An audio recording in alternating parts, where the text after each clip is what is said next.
These are the grain houses, the storehouses that Joseph had built during the 7 years of plenty prior to the 7 years of famine.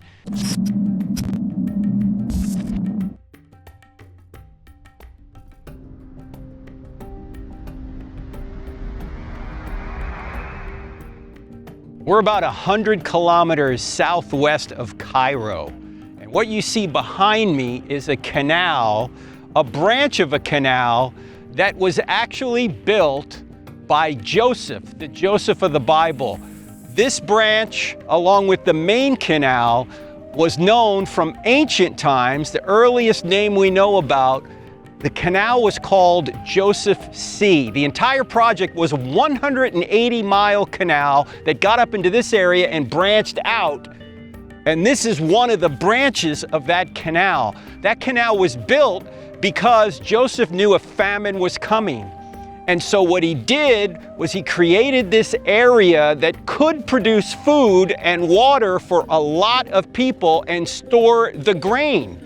Now, just right next to this canal is this mud brick pyramid.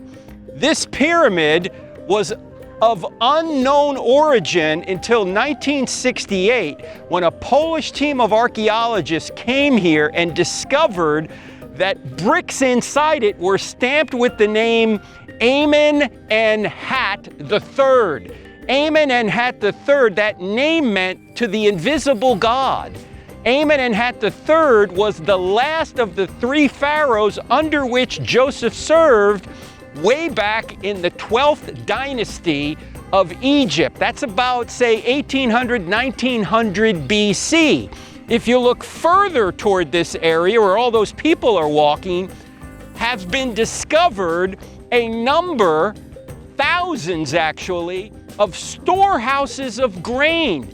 These are the grain houses, the storehouses that Joseph had built during the 7 years of plenty prior to the 7 years of famine. Now later on, the Greeks used this as a place to bury their dead, because there were 1,000 storehouses above the ground and 2 sets of thousands below the ground. So archaeologists discovered mummies, about 300, I think, mummies in this area, but they were from the Greek period, after Alexander the Great came here. When you go back much further, 1,600 years prior, you learn that the canal and the pyramid and the storehouses originate with Joseph of the Bible. By the way, as we're walking back here past the pyramid that comes from nearly 4,000 years ago. By the way, the other aspect of this, notice this pyramid is made of mud and mud bricks. Check this out. You see this mud brick here? It's got straw in it. This is all straw.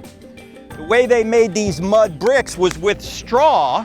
And of course, that's what the Israelites did when they were slaves. They did not build this. They weren't here when this was built. Just Joseph was here. But a mud brick pyramid indicated that the king of Egypt did not consider himself God. The pharaohs considered themselves God. And the pharaohs would build their pyramids out of stone, normally limestone and or granite. But someone who didn't think he was a god, just the king of Egypt, would build his pyramid out of mud brick and straw. The 180-mile canal from the Nile River up to this area took 1,000 days to build, and this whole area now is known as Elf Yam, which means 1,000 days. Yam, Hebrew, Elf meaning 1,000, 1,000 days. So this whole area fits in with what the scriptures talk about with regard to Joseph being in Egypt and the ancient tradition that canal we saw is called, and was called back in the days of the kings and the pharaohs, Joseph C. All of these, what look like moguls if you're a skier, were storehouses that have since caved in. There was storehouses on the top made of those mud bricks. And then, as we say, there were 2 layers of stories underneath the ground of storehouses, 3,000 in all, that really are about 3,900 years old at this point. So you can see why they have caved in. But you can go, we were over there earlier, you can go and see some of the walls of the storehouses. There are some of them on the top of the ground over there prior to the pyramid. All of these were built about 3,900 years ago. This is the place they stored all the grain in order to ensure that those 7 years of famine, people would have grain in order to live. And after 3 years, this place was full of grain. It was filled to the brim. That's how successful this project was.